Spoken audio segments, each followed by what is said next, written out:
এটা কোনো ব্যক্তিগত চ্যালেঞ্জ না, এটা দেশের চ্যালেঞ্জ। কারণ এই চামড়া খাতকে যদি আমরা 12-14 বিলিয়নের একটা রপ্তানি খাতে পরিণত করতে পারি, এটা তো দেশের জন্যই একটা লাভজনক একটা পদক্ষেপ। আমরা সরকারিভাবে বিনামূল্যে যারা চামড়াগুলি পাবে, বিশেষত মফস্বল জেলা শহরে মহানগরের এতিমখানা মাদ্রাসাগুলি, সেইখানে বিনামূল্যে সরকার লবণ দেওয়ার ব্যবস্থা করছে। প্রতিটা গরুর চামড়াতে প্রায় 8 থেকে 10 কেজি লবণ মাখাতে হয়, প্রতিটা ছাগলের চামড়াতে 3 থেকে 4 কেজি মাখাতে হয়। কিভাবে মাখাবে, কিভাবে চর্বি পরিষ্কার করবে, রক্ত পরিষ্কার করবে, সেটার জন্য আমরা লিফলেট ছাপিয়েছি 8 লাখ, এবং জেলা প্রশাসন উপজেলা প্রশাসনকে সুস্পষ্টভাবে নির্দেশনা দেওয়া হয়েছে যে তারা সংশ্লিষ্ট ব্যক্তিবর্গকে ডেকে প্রশিক্ষণের ব্যবস্থা করবেন। এবং রেডিও, টেলিভিশন ইত্যাদিতে ব্যাপকভাবে প্রচার করা হবে।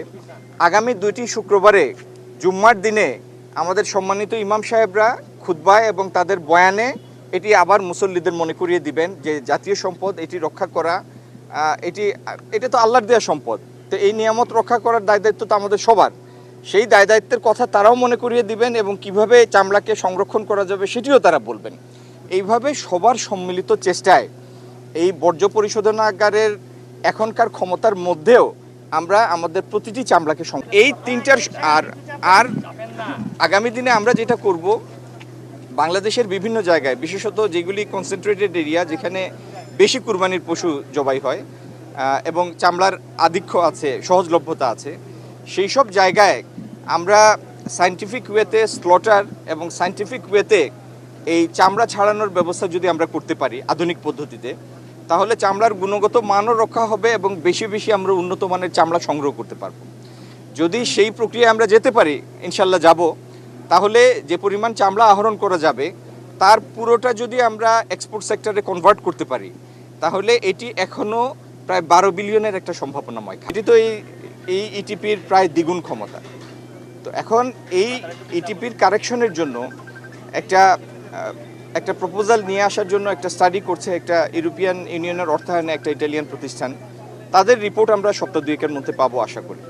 আর এমনি আমরা যেটা চিহ্নিত করেছি সেটি হলো এখানে সেডিমেন্টেশনের পর্যায়ে ত্রুটি আছে, এখানে ক্রম রিকভারির ক্ষেত্রে ত্রুটি আছে, আর মূলত যে ক্যাপাসিটি প্রজেক্ট করা হয়েছে সেখানকার মধ্যে একটা ওভার এস্টিমেশন আছে।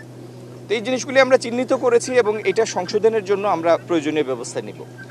সিটিপি এটি তো এখানে ডিজাইনেরও ভুল আছে এবং যে ক্যাপাসিটি প্রজেক্ট করা হয়েছে সেই ক্যাপাসিটির প্রজেকশনের মধ্যে ভুল আছে। বলা হয়েছিল যে এটি 25,000 কিউবিক মিটার মতো পরিশোধন করতে পারবে, কিন্তু বাস্তবিক এটা করতে পারছে 14 থেকে 18,000। সমস্যা হচ্ছে আমাদের পিক সিজন কুরবানির পরে চাহিদা বেড়ে দাঁড়ায় 45,000 কিউবিক মিটার।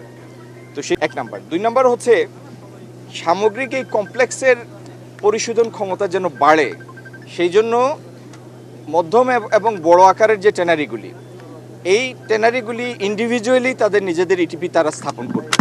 সেই জন্য প্রয়োজন বোধে সরকার তার নজরদারি এবং প্রয়োজনীয় অন্যান্য সহযোগিতা দিবে। আর থার্ড হচ্ছে আমরা সাভারেই, এই প্রতিষ্ঠানের অনতি দূরে সাভারেই একটি বিশ্বমানের ল্যাব স্থাপন করেছি, যেখানে স্কিল বিল্ডিং হবে এবং ডিজাইনের জন্য ইমপ্রুভ ডিজাইনের জন্য ট্রেনিং হবে, এবং একটি বিশ্বমানের প্রতিষ্ঠান সেই সেন্টারটি পরিচালনা করবে। এটি লাইট ইঞ্জিনিয়ারিংয়ের জন্য এবং লেদার সেক্টরের জন্য। সেই সুবিধাগুলি আমরা তৈরি করব।